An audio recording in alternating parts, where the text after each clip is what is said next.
പക്ഷേ നമുക്ക് അങ്ങനെ ഒരു സാധനം സിലബസിൽ ഉണ്ടായിരുന്നില്ല. പക്ഷേ 2 വർഷം മുന്നേ അത് ആഡായി. അപ്പോൾ അത് സ്പെഷ്യലി അങ്ങനെ ആഡായിട്ടുണ്ടെങ്കിൽ ഉറപ്പായിട്ട് അവർ ചോദിക്കും. അതിന് മുഴുവൻ നമ്മൾ ടെസ്റ്റ് വലിച്ച് വരെ പഠിക്കേണ്ട ആവശ്യമില്ല. ആ ഒരു ഷോർട്ടായിട്ട് പഠിച്ച് പെട്ടെന്ന് പോകും. മിനിമം ടൈം കൊണ്ട് പഠിച്ച് തീർക്കുക. മിനിമം ഒരു മാക്സിമം ക്വസ്റ്റ്യൻസ് ചെയ്ത് പഠിക്കണം. കോർഡിനേഷൻ്റെ അകത്ത് കളർ കൊടുത്തിട്ടുണ്ട് ടേബിൾ. ആ കളർ നമുക്ക് സ്വന്തമായിട്ട് ഉണ്ടാക്കി എഴുതാൻ പറ്റില്ല. അതെന്തായാലും പഠിച്ചേ പറ്റുള്ളൂ. പിന്നെ കളറാണ് ഇവർക്ക് ഏറ്റവും പ്രശ്നം. പക്ഷേ കളർ നമുക്ക് ഒട്ടും എക്സ്പ്ലെയിൻ ചെയ്യാൻ പറ്റാത്ത കളറുകളാണെങ്കിൽ അത് പഠിച്ചു വെക്കാൻ കളർ മാറിപ്പോകാൻ ചാൻസ് ഉണ്ട്. അപ്പോൾ അത് പഠിച്ചാൽ അവർ എന്തായാലും പഠിക്കും. NCERT ഇപ്പോൾ ഇങ്ങനെ ഗ്രീൻ കളറിൽ കിടക്കുന്നത് അല്ലെങ്കിൽ ബ്ലൂ കളറിൽ കിടക്കുന്നത് അതൊന്നും പഠിക്കേണ്ടെന്നൊരു ധാരണ നമ്മൾക്കുണ്ട്. അങ്ങനെ പറ്റില്ല. ഈ 6 കാര്യങ്ങൾ പക്ഷേ നമ്മളൊരു കോംപ്രമൈസും ചെയ്യാൻ പാടില്ല.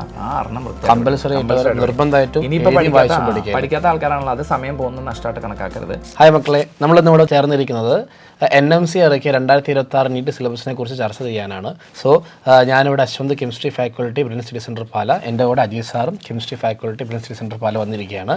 സോ നമുക്ക് ആദ്യം അറിയുന്ന പോലെ തന്നെ കെമിസ്ട്രി എന്ന് പറഞ്ഞാൽ 3 പാർട്ടുകളാണ്. ഫിസിക്കൽ, ഓർഗാനിക്, ഇൻഓർഗാനിക് കെമിസ്ട്രീസ് ആണ് വരുന്നത്. സോ അതിൻ്റെ ചാപ്റ്റേഴ്സും അതിൽ എന്തൊക്കെ മക്കൾ ഫോക്കസ് ചെയ്യുന്ന കാര്യങ്ങളെക്കുറിച്ചാണ് ഇവിടെ നമ്മൾ ഡീറ്റെയിൽ ആയിട്ട് നമുക്ക് പറഞ്ഞുതരാൻ വേണ്ടി പോകുന്നത്. സോ നമുക്ക് പ്രോഗ്രാം സ്റ്റാർട്ട് ചെയ്യാം. സോ ഞാൻ അജയ് സാർ അടുത്തോട്ട് പോവാണ്. സാർ നമ്മളിപ്പം ഈ ഫിസിക്കൽ കെമിസ്ട്രി എന്ന് പറഞ്ഞു കഴിഞ്ഞാൽ അതിൽ തന്നെ അവർക്ക് കുറേ ചാപ്റ്റേഴ്സ് പഠിക്കാനുണ്ട് അല്ലേ? സോ അപ്പോൾ അതിൽ നമ്മൾ ഫിസിക്കൽ കെമിസ്ട്രി ഏറ്റവും പ്രധാനമായി ഫോക്കസ് ചെയ്യേണ്ട ചില ചാപ്റ്റേഴ്സ് സാർ അഭിപ്രായത്തിൽ ഏതായിരിക്കും? നമ്മൾ ശരിക്കും നമ്മുടെ സിലബസ് റെഡ്യൂസ് ചെയ്തതിന് ശേഷം, അതായത് 20 യൂണിറ്റ്സ് ആക്കി റെഡ്യൂസ് ചെയ്തതിന് ശേഷം നമുക്ക് അങ്ങനെ ഒരു പ്രയോറിറ്റി അല്ലെങ്കിൽ ഇന്ന ചാപ്റ്ററാണ് ഇമ്പോർട്ടൻസ് എന്ന് പറയാൻ പാടാണ്. കാരണം നമുക്ക് ആകെ 20 ചാപ്റ്ററും ഉണ്ട്, 45 ക്വസ്റ്റ്യൻസും ഉണ്ട്.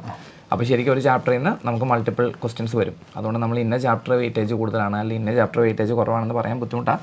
പിന്നെ പൊതുവേ എല്ലാ വർഷവും എല്ലാവരും പറയുന്ന പോലെ ഇക്വിലിബ്രിയം, തെർമോഡൈനാമിക്സ് അതിനൊക്കെ വെയിറ്റേജ് കൂടുതലാണെന്ന് പറഞ്ഞാലും ചില വർഷങ്ങളിൽ ഇക്വിലിബ്രിയത്തിന് ചിലപ്പോൾ 2 ക്വസ്റ്റനൊക്കെ ഉണ്ടാവുള്ളൂ. പക്ഷേ തെർമോന് ചിലപ്പോൾ 5 ക്വസ്റ്റൻ കാണും, ചിലപ്പോൾ ബോണ്ടിങ്ങിൽ നിന്ന് 5 ക്വസ്റ്റൻ കാണും. അപ്പോൾ നമുക്കൊരു കറക്റ്റ് ഡിസ്ട്രിബ്യൂഷൻ കഴിഞ്ഞ തവണ ബേസ് ചെയ്തതിനെ ബേസ് ചെയ്ത് നമുക്ക് പറഞ്ഞ് ഈ തവണ അങ്ങനെ ചോദിക്കും അങ്ങനെ പറയാൻ നമുക്ക് പാടായിരിക്കും. ഇപ്പോൾ പണ്ട് നമുക്ക് പറയാമായിരുന്നു ഇന്ന ചാപ്റ്ററിൽ നിന്ന് 1 ക്വസ്റ്റൻ ചോദിക്കുള്ളൂ, മറ്റേ ചാപ്റ്ററിൽ നിന്ന് 3 ക്വസ്റ്റൻ ചോദിക്കും. പക്ഷെ ഇപ്പോൾ നമുക്ക് അങ്ങനെ പറയാൻ പറ്റില്ല. അപ്പോൾ കഴിഞ്ഞ വർഷത്തെ എക്സാമിന് നമ്മളിപ്പോൾ നോക്കുകയാണെങ്കിൽ ഫിസിക്കൽ കെമിസ്ട്രി ഏകദേശം ഒരു എത്ര ക്വസ്റ്റൻസ് ആയിരിക്കും ഉണ്ടാവും? ഒരു 18-19 അടുത്ത് ക്വസ്റ്റൻസ് ഉണ്ട്. 18-19 ക്വസ്റ്റൻസ് എടുത്തായിരുന്നല്ലേ? പിന്നെ എനിക്കൊന്ന് നമുക്ക് സ്ട്രക്ചർ ഓഫ് ആറ്റം ചാപ്റ്ററിലൊക്കെ സിലബസ് നമ്മുടെ NCERT സ്റ്റാർട്ട് ചെയ്യുന്ന ആ ഒരു ക്ലാസിക്കൽ ഫിസിക്സിൻ്റെ റിലേഷനുള്ള ഭാഗമില്ലേ, അത് ശരിക്കും നമ്മുടെ സിലബസിൽ പറഞ്ഞിട്ടില്ല. നമ്മുടെ സിലബസിൽ പറഞ്ഞേക്കുന്നത് നേച്ചർ ഓഫ് ഇലക്ട്രോമാഗ്നറ്റിക് റേഡിയേഷൻ തൊട്ടിട്ടേ ഉള്ളൂ. പക്ഷേ എനിക്ക് അതിന് മുമ്പ് നമ്മൾ പഠിക്കുമ്പോൾ നമ്മൾ അതോടെ പഠിച്ചു തുടങ്ങിയാൽ ഫുള്ള് പഠിക്കാം. എന്തായാലും ഇപ്പോൾ നമ്മൾ NCERT ഫുള്ളായിട്ട് ഫോക്കസ് ചെയ്യേണ്ട. ഫിസിക്കലിൽ ഇപ്പോൾ സ്ട്രക്ചർ ഓഫ് ആയിട്ട് നോക്കുകയാണെങ്കിൽ NCERT ഇൻട്രൊഡക്ഷൻ പാർട്ട് മുതൽ അവർ വായിച്ചു തുടങ്ങണം. പിന്നെ നമ്മൾ സിലബസ് കൊടുത്ത മെയിനായിട്ട് കാര്യം ഫോക്കസ് ചെയ്ത് പഠിക്കണം. പിന്നെ എനിക്കൊന്ന് NCERT ഫുള്ള് പഠിക്കുക. പിന്നെ സിലബസിനൊക്കെ NCERT ഇല്ലാത്ത സാധനങ്ങൾ എക്സ്ട്രാ പഠിക്കാം.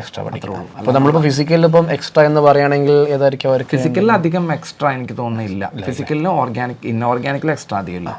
ഓർഗാനിക്കിൽ മാത്രമേ കുറച്ച് എന്തെങ്കിലും. ഓർഗാനിക്കിൽ നമ്മളിപ്പം ഈ റിയാക്ഷൻ മെക്കാനിസം എന്ന് പറയുന്ന ചാപ്റ്റർ നമ്മൾ എടുക്കുകയാണെങ്കിൽ ഇപ്പം കാർബോകാറ്റോൺസിന്റെ rearrangement, 1,2 methyl shift, 1,2 hydrate shift, അതിൽ റിംഗ് എക്സ്പാൻഷൻസ് ഒക്കെ NCERT എക്സ്ട്രാ വരുന്ന ഒരു സാധനമാണ്. നമ്മൾ പക്ഷേ ഇവിടെ എല്ലാ വർഷവും പഠിപ്പിക്കാറുള്ള, പക്ഷേ നമുക്ക് അങ്ങനെ ഒരു സാധനം സിലബസിൽ ഉണ്ടായിരുന്നില്ല. പക്ഷേ 2 വർഷം മുന്നേ അത് ആഡായി. അപ്പോൾ അത് സ്പെഷ്യലി അങ്ങനെ ആഡായിട്ടുണ്ടെങ്കിൽ ഉറപ്പായിട്ട് അവർ ചോദിക്കും. കഴിഞ്ഞ വർഷം എനിക്കൊന്ന് ഷിഫ്റ്റ് ചോദിച്ചു, ചിലപ്പോൾ എക്സ്പാൻഷൻ ചോദിക്കാം, കോൺട്രാക്ഷൻ ചോദിക്കാം.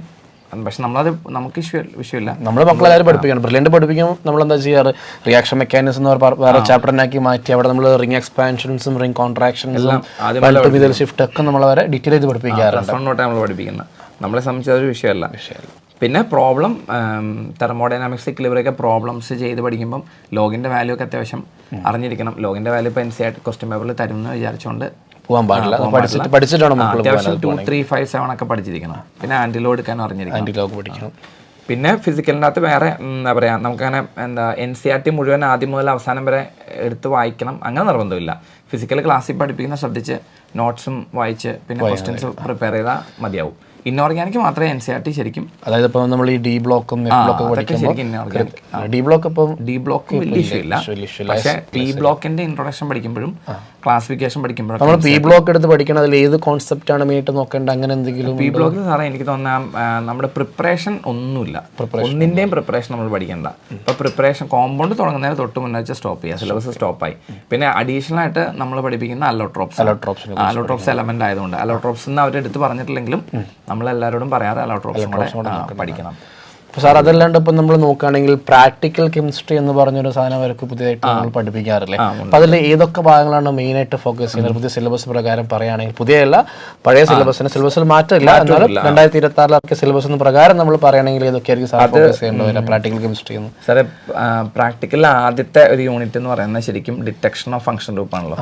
അത് ഓൾറെഡി നമ്മൾ ഓർഗാനിക് എടുക്കുന്നുണ്ട്. എനിക്കൊന്ന് എടുക്കാത്തത് ഫിനോളിന്റെ എന്താ പറയാ തലീൻ ടെസ്റ്റും ആൽക്കഹോളിന്റെ ക്യാൻ ടെസ്റ്റ് എടുക്കുന്നില്ല. പിന്നെ NaHCO3 ടെസ്റ്റ് കാർബോക്സിലിക് ആസിഡിന്റെ അത് നമ്മൾ എടുത്ത് പറയാറില്ല.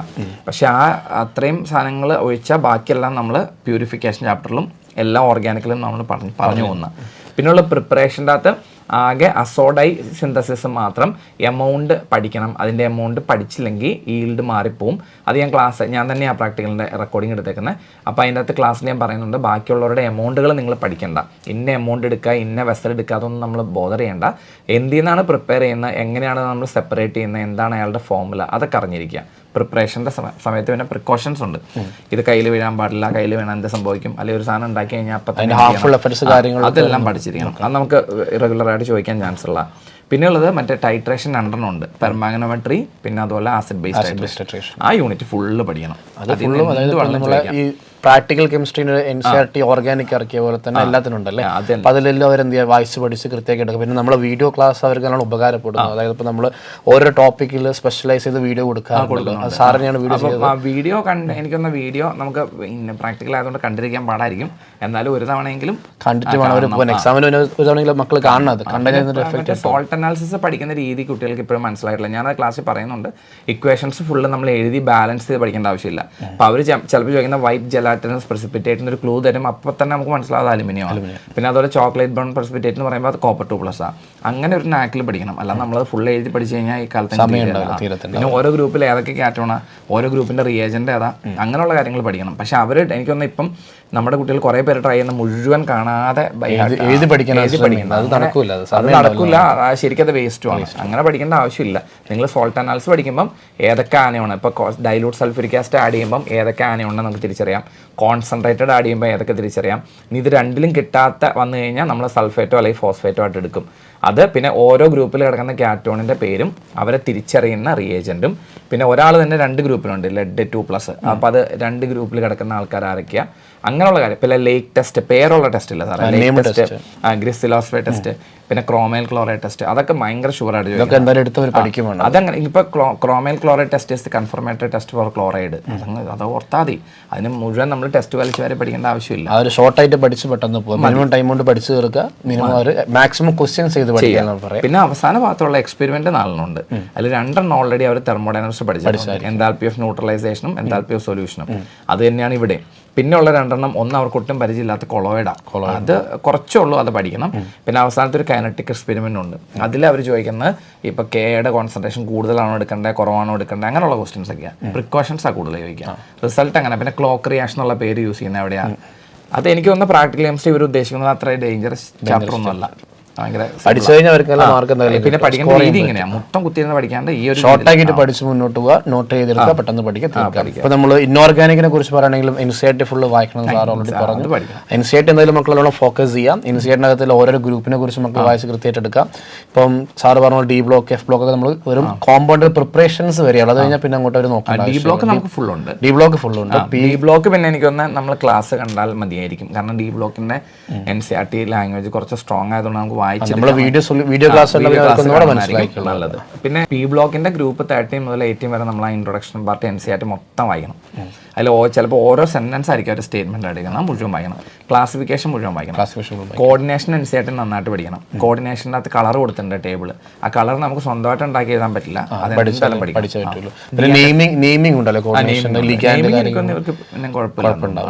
പിന്നെ കളറാണ് ഇവർക്ക് ഏറ്റവും പ്രശ്നം. പക്ഷെ കളർ നമുക്ക് ഒട്ടും എക്സ്പ്ലെയിൻ ചെയ്യാൻ പറ്റാത്ത കളറുകളാണെങ്കിൽ അത് പഠിച്ചു വെക്കാൻ കളർ മാറിപ്പോകാൻ ചാൻസ് ഉണ്ട്. അപ്പോൾ അത് പഠിച്ചാൽ കമ്പൽസറി മക്കൾ പഠിച്ചിട്ട് വേണം. പിന്നെ D&F-ൽ സാറേ നമ്മുടെ 3D സീരീസിന്റെ അയോൺസിന്റെ ടേബിൾ കൊടുത്തിട്ട് അതിന്റെ കളർ കൊടുക്കും. അതും പഠിക്കണം മസ്റ്റായിട്ട്. നിർബന്ധമായിട്ട് പഠിക്കേണ്ട സാധനങ്ങൾ D ബ്ലോക്കിൽ സാറ് പറഞ്ഞിട്ടുണ്ട്, കോർഡിനേഷനിൽ സാറ് പറഞ്ഞിട്ടുണ്ട്. ഇനിയിപ്പം നമ്മൾ നോക്കുകയാണെങ്കിൽ ഇനി ഓർഗാനിക്കിനെ കുറിച്ച് നോക്കുകയാണെങ്കിൽ ഓർഗാനിക്കിൽ നമുക്ക് വരികയാണെങ്കിൽ ഇപ്പം ചാപ്റ്റർ നമ്മൾ ഫസ്റ്റ് ഇയർ പഠിക്കുകയാണെങ്കിൽ നോമെൻക്ലേച്ചർ നമ്മൾ തുടങ്ങും. നമ്മൾ ബ്രില്യൻ്റ് പഠിപ്പിക്കും nomenclature, reaction mechanism, purification, hydro carbons, alcohol, phenol, ethers, glucose, aldehyde, ketones, carboxylic acid, amines, biomolecules, അങ്ങനെയാണ് പോവുക. ഇപ്പോൾ നമ്മളിവിടെ പഠിപ്പിക്കുകയാണെങ്കിൽ ഓർഗാനിക്കിൽ നമ്മൾ റിയാക്ഷൻ മെക്കാനിസം എടുക്കുകയാണെങ്കിൽ ഒരു റിയാക്ഷൻ എങ്ങനെ നടക്കുന്നു, ആ റിയാക്ഷൻ A+B എങ്ങനെ AB ആയി മാറി, ആ A+B കാറ്റോൺ എങ്ങനെ ആകുന്നു, അതിൻ്റെ കാർബോകാറ്റോൺസിൻ്റെ ഫോർമേഷൻ, പ്രധാനമായിട്ട് നമ്മൾ നോക്കുകയാണെങ്കിൽ റീഅറേഞ്ച്മെൻറ്റാണ് നമ്മൾ മെയിനായിട്ട് നോക്കുക. അത് അതർ ദാൻ അത് നമ്മൾ എൻസൈറ്റിന് പുറത്തോട്ട് കയറി പറഞ്ഞൊരു കാര്യമാണ്. അത് എക്സാമിന് ചോദിച്ചു കണ്ടിട്ടുണ്ടായിരുന്നു അല്ലേ? കഴിഞ്ഞ വർഷം എക്സാമിന് വന്നതിന് സാർ ഓൾറെഡി പറഞ്ഞു. അപ്പോൾ അതേപോലെ നമുക്ക് ഈ വർഷം പ്രതീക്ഷിക്കുന്നുണ്ട് റിംഗ് എക്സ്പാൻഷനോ റിംഗ് കോൺട്രാക്ഷൻസോ കാര്യങ്ങളൊക്കെ മക്കൾ എന്തെങ്കിലും കൃത്യമായിട്ട് ഫോക്കസ് ചെയ്യാം. ഇനിയിപ്പോൾ ആൽക്കോൾ എടുക്കുകയാണെങ്കിൽ സാർ നമ്മൾ ആൽക്കോൾ ഏതൊക്കെ ടോപ്പിക്കാണ് ഈ നമ്മുടെ റിയാക്ഷൻ മെക്കാനിസത്തിൽ ശരിക്കും resonance effect, hyper conjugation, I effect, electromagnetic effect already അവർക്ക് അറിയാം. ഈ 3 ഇഫക്റ്റും പിന്നെ കാർബോകാറ്റോൺ, കാർബാനോൺ, ഫ്രീ റാഡിക്കലിന്റെ സ്റ്റെബിലിറ്റി ചെക്ക് ചെയ്യാൻ പഠിച്ചാൽ ബാക്കി ഏത് ചാപ്റ്ററും ചെയ്യാം. ഈ 6 കാര്യങ്ങൾ പക്ഷേ നമ്മളൊരു കോംപ്രമൈസും ചെയ്യാൻ പാടില്ല. ആ 6 നിർബന്ധമായിട്ടും. ഇനിയിപ്പോൾ പഠിക്കാത്ത ആൾക്കാരാണല്ലോ, അത് സമയം പോകുന്നത് നഷ്ടമായിട്ട് കണക്കാക്കരുത്. ഈ 6 പഠിക്കാതെ നമ്മൾ ഓർഗാനിക് അതിപ്പോൾ നമ്മളൊരു വീട് കെട്ടി പൊക്കുമ്പോൾ അതിന്റെ ഫസ്റ്റ് ബേസ്മെന്റ് നോമൻക്ലേച്ചർ, സെക്കൻഡ് ആണ് റിയാക്ഷൻ മെക്കാനിസം, അങ്ങനെ കെട്ടി പൊക്കി വന്നാൽ അവർക്ക് അത് സെറ്റായിട്ട് മുന്നോട്ട്. ഈ ചാപ്റ്ററും പിന്നെ ഹൈഡ്രോ കാർബൺ അത്യാവശ്യം അറിയാമെങ്കിൽ സെക്കൻഡ് ഇയറിലെ ഓർഗാനിക് ഏകദേശം നമുക്ക് കംപ്ലീറ്റ്ലി സെറ്റ് ആവുമായിരിക്കും. കംപ്ലീറ്റ്ലി കിട്ടും. പിന്നെ ഹാലോ ആൽക്കൈനിലെ SN1 SN2 എനിക്ക് 2 പ്രാവശ്യം കേൾക്കുന്നു. അത് മെക്കാനിസത്തിലും കേട്ടു. ഹാലോ ആൽക്കൈൻ കേൾക്കുമ്പോൾ അത് കുറച്ചുകൂടെ ഉറക്കും. പിന്നെ ചില എനിക്ക് തോന്നുന്ന ഫിനോളിന്റെ പ്രിപ്പറേഷൻ നമ്മൾ ബെൻസിൻ, സൾഫോണിക് ആസിഡ് എന്നൊക്കെ ഉണ്ടാക്കുന്നത് അതൊന്നും വേറെ ചാപ്റ്ററിൽ ഇല്ലാത്തതുകൊണ്ട് അത് അവിടെ മാത്രം കിടക്കുന്നതുകൊണ്ട് ചിലപ്പോൾ മറന്നു പോകും. പക്ഷെ നമ്മൾ ഡോസ് പ്രോസസ്സ് ഹാലോ ആൽക്കൈനിൽ ആൽക്കഹോളും ഡയസറ്റൈസേഷൻ നമ്മൾ ഹാലോ ആൽക്കൈനിൽ പറയും, ആൽക്കഹോളിൽ പറയും, അമീൻസിൽ പറയും. അങ്ങനെ പറയാത്ത ഒരു ചാപ്റ്ററിൽ മാത്രം ഒതുങ്ങി കിടക്കുന്ന റിയാക്ഷൻ ഇവർ പെട്ടെന്ന് മെയിനായിട്ട് ഫോക്കസ് ചെയ്ത് പഠിക്കണം. അപ്പോൾ നമ്മൾ എല്ലാ നെയിംഡ് റിയാക്ഷൻസ് അവർ കൃത്യമായിട്ട് നോക്കണം. പറ്റുന്ന അതിന്റെ മെക്കാനിസം കൂടെ അവർ നോക്കിയിട്ട് പോയി കഴിഞ്ഞാൽ നമുക്ക് നീറ്റിൽ ഓർഗാനിക്കിലെ മാർക്ക് അങ്ങോട്ട് ഉറപ്പിക്കാൻ വേണ്ടി പറ്റും. 100% നമുക്ക് ഉറപ്പിക്കാം. എനിക്കൊന്ന് ഓർഗാനിക് പൊതുവെ ആർക്കും അങ്ങനെ ടഫായിട്ട് വരാറില്ല. ഐസോമർസ് ആണ്. കഴിഞ്ഞ വർഷം ഇപ്പം നമ്മൾ നോക്കുകയാണെങ്കിൽ ഓർഗാനിക്കിൽ നമുക്ക് എത്ര ക്വസ്റ്റ്യൻസ് ആയി നമ്മൾ കണ്ടിട്ട് ഓർഗാനിക്കിൽ ഒരു 15 ക്വസ്റ്റ്യൻസിന് മേലെ 15ന്റെ മുകളിൽ ക്വസ്റ്റ്യൻസ് ഉണ്ടായിരുന്നു കഴിഞ്ഞ വർഷം. ഇപ്പം നമുക്ക് ഈ പ്രാവശ്യം ചിലപ്പോൾ അതേപോലെ ചോദിക്കാൻ ചാൻസ് ഉണ്ടാവും. ചിലപ്പം കുറെ, ചിലപ്പം കൂടെ, ഡിപ്പെൻഡിങ് ആണ്. അതാണ് പറയാൻ പറ്റില്ല, ഡിപ്പെൻഡിങ് ആണ്. അത് നമുക്കത് പറയാൻ വേണ്ടി പറ്റൂല. ഇനിയിപ്പം ഇൻഓർഗാനിക്കിൽ ഓൾറെഡി നമ്മൾ പറഞ്ഞു കോർഡിനേഷൻ. പിന്നെ ബോണ്ടിങ് അവർ കൊടുത്തിരിക്കുന്ന ഈ പ്രാവശ്യം ഫിസിക്കലിന്റെ അണ്ടറിലാണ്. എന്താ പറ്റിയെന്ന് അറിയില്ല. പക്ഷെ കെമിക്കൽ ബോണ്ടിങ് ഇൻഓർഗാനിക്കിന്റെ അണ്ടറില്ല. പിന്നെ 5 ക്വസ്റ്റ്യൻ ഷുവർ ആയിട്ടും ചോദിക്കും. P ബ്ലോക്കും കൂടെ കണക്ട് ചെയ്ത് വരുമ്പോൾ 5-ന് മേലെ പോയാലേ ഉള്ളൂ അങ്ങനെ ക്വസ്റ്റ്യൻ ചോദിക്കും. പിന്നെ കോർഡിനേഷനും D&Fഉം കൂടെ കൂടി 6-7 ക്വസ്റ്റ്യൻസ് വരാറുണ്ട്. ഇപ്പോൾ കോർഡിനേഷൻ ഭയങ്കര വെയിറ്റേജ് കൂടിയ ചാപ്റ്ററാണ്. അപ്പം അതും നന്നായിട്ട് നോക്കണം. നമുക്ക് ഇതൊക്കെയാണ് ഇപ്പോൾ പിന്നെ എയിംസാരെ സംബന്ധിച്ച് ബയോമോളിക്യൂൾ വലിയ വിഷയം അല്ലെങ്കിലും ബയോമോളിക്യൂളിലെ അമിനോ ആസിഡ്സിന്റെ 1 ലെറ്റർ കോഡ് അവർക്കില്ല ബയോളജി. പക്ഷെ അത് നമ്മുടെ ഇവിടെ കെമിസ്ട്രിയിൽ പഠിപ്പിക്കും. അത് ചിലപ്പോൾ കൺഫ്യൂസിങ് ആവാം. പിന്നെ എനിക്കൊന്നും അതിന്റെ സ്ട്രക്ചറുകൾ നമ്മളോട് അധികം ചോദിക്കാറില്ല. ചോദിച്ചാൽ പക്ഷേ പക്ഷേ എനിക്കൊന്നും ഇവർ ബയോളജിയിലെ ബയോമോളിക്യൂളിലെ സ്ട്രക്ചർ അത്യാവശ്യം പഠിക്കുന്നുണ്ടെന്നു വലിയ കുഴപ്പമില്ല. പിന്നെ NCERTലെ ഫുട് നോട്ടുകളായിട്ട് കൊടുത്തിരിക്കുന്ന കുറേ കാര്യങ്ങളുണ്ട്. നമ്മളെല്ലാം അത് സ്കിപ്പ് ചെയ്യുക. ഫുട് നോട്ടായിട്ട് ഇലക്ട്രോ കെമിസ്ട്രിയിലെ ലോകത്തിലെ ആദ്യത്തെ ഇലക്ട്രോണിക്കലി കണ്ടക്റ്റിംഗ് പോളിമർ ഏതാണെന്ന് കൊടുത്തിട്ടുണ്ട്. പിന്നെ P ബ്ലോക്കിനകത്ത് ഹോം സിഗ്നൽ എന്നറിയപ്പെടുന്ന സാധനങ്ങൾ ഏതാ, ഇതൊക്കെ നമ്മൾ ശരിക്കും സ്കിപ്പ് ചെയ്ത് വിടുന്ന കാര്യങ്ങളാണ്. അങ്ങനെ സ്കിപ്പ് ചെയ്ത് വിടാൻ പാടില്ല. NCERT ഇപ്പോൾ ഇങ്ങനെ ഗ്രീൻ കളറിൽ കിടക്കുന്നത് അല്ലെങ്കിൽ ബ്ലൂ കളറിൽ കിടക്കുന്നത് അതൊന്നും പഠിക്കേണ്ടെന്നൊരു ധാരണ നമ്മൾക്കുണ്ട്. അങ്ങനെ പറ്റില്ല. NCERTൽ ആ സൈഡിൽ കിടക്കുന്ന ഫുട് നോട്ടുകൾ പഠിക്കണം. പിന്നെ കൈറൽ കാർബണാറ്റം ആരാ ഇൻട്രൊഡ്യൂസ് ചെയ്ത്, SN1 SN2 മെക്കാനിസം ആരുടെയാണ്, ഇതൊക്കെ NCERTക്കകത്തുണ്ട്. അതുപോലെ നമ്മളുടെ ഈ സ്റ്റീരിയോ ഐസോമർസത്തിൻ്റെ ഫൗണ്ടൻ സ്റ്റോണിൻ്റെ സയൻറ്റിസ്റ്റ് ആരാ, ഇതെല്ലാം ഉണ്ട്. പക്ഷെ നമുക്ക് പകുതി പേർക്ക് അതിനെക്കുറിച്ച് അറിയത്തില്ല. പക്ഷെ അത് നമ്മൾ ആ ഫുട് നോട്ടായിട്ട് കിടക്കുന്ന കാര്യങ്ങൾ ഒരു തവണയെങ്കിലും ഒന്ന് വായിച്ചിരിക്കണം. അത് മസ്റ്റാണ്. അപ്പോൾ നമ്മൾ പറയുകയാണെങ്കിൽ NCERT അവർ ഒരിക്കലും സ്കിപ്പ് ചെയ്യാൻ പാടില്ല. NCERT കംപ്ലീറ്റ്ലി വായിച്ച് ക്ലിയർ ചെയ്യുക. NCERT ആണ് നമ്മൾ മെയിൻ ഫോക്കസ് ചെയ്യുന്നത്. NCERT വായിക്കുമ്പോൾ സാറേ ഇൻഓർഗാനിക് നന്നായിട്ട് വായിക്കാം. ഫിസിക്കലും ഓർഗാനിക്കും ഈ ഫുട് നോട്ടുകൾ നിർബന്ധമായിട്ട് വായിക്കാം. അത് കണ്ടുപിടിച്ച് നിർബന്ധമായിട്ട് നമ്മുടെ നോട്ട് മതി. ഓർഗാനിക് ഒക്കെ പക്ക നമ്മുടെ നോട്ട് തന്നെ മതി. അപ്പോൾ നമുക്ക് ഇതൊക്കെയാണ് അവരോട് പറഞ്ഞു കൊടുക്കുന്നത്. അപ്പോൾ മക്കൾ എന്ത് ചെയ്യുക, നമ്മളെ നീറ്റിൻ്റെ 2026 സിലബസ് ഔട്ടായിട്ടുണ്ട്. നമ്മളതിനെക്കുറിച്ചുള്ള ചർച്ച മക്കളോട് തന്നു കഴിഞ്ഞു. മക്കളെ നമ്മളെ കെമിസ്ട്രി സിലബസ് 2026 NMC ഇറക്കി നമ്മൾ ഡിസ്ക്രിപ്ഷനിൽ കൊടുത്തിരിക്കുകയാണ്. മക്കൾ എന്ത് ചെയ്യുക, അത് കണ്ടിട്ട് സംശയം ഉണ്ടെങ്കിൽ മക്കൾ എന്ത് ചെയ്യുക, കമൻറ്റ് ബോക്സിൽ കമൻറ്റ് ചെയ്യുക, മറുപടി തരുന്നതായിരിക്കും. മക്കൾ എന്തെങ്കിലും കൃത്യമായിട്ട് കാര്യങ്ങളൊക്കെ ഫോക്കസ് ചെയ്ത് പഠിക്കുക. നമ്മളെ മുന്നിൽ ഇനി ഒരു 4.5 മാസത്തോളം അടുത്തുണ്ടെന്നാണ് പ്രതീക്ഷ. അപ്പോൾ മക്കൾ എന്ത് ചെയ്യുക, ആ സമയം മാക്സിമം യൂട്ടിലൈസ് ചെയ്യുക. ബ്രില്യൻറ്റിൻ്റെ വീഡിയോ ക്ലാസ് കാണാം, ബ്രില്യൻ ലെക്ചർ നോട്ട് വായിച്ച് പഠിക്കുക. സോ മക്കളെ, it's me Ashwanth, chemistry faculty, Brilliant Study Centre Pala. എൻ്റെ കൂടെ അജേഷ്, കെമിസ്ട്രി ആണ്. Okay, thank you so much. Brilliant Study Center, India's #1 coaching center for NEET and JEE.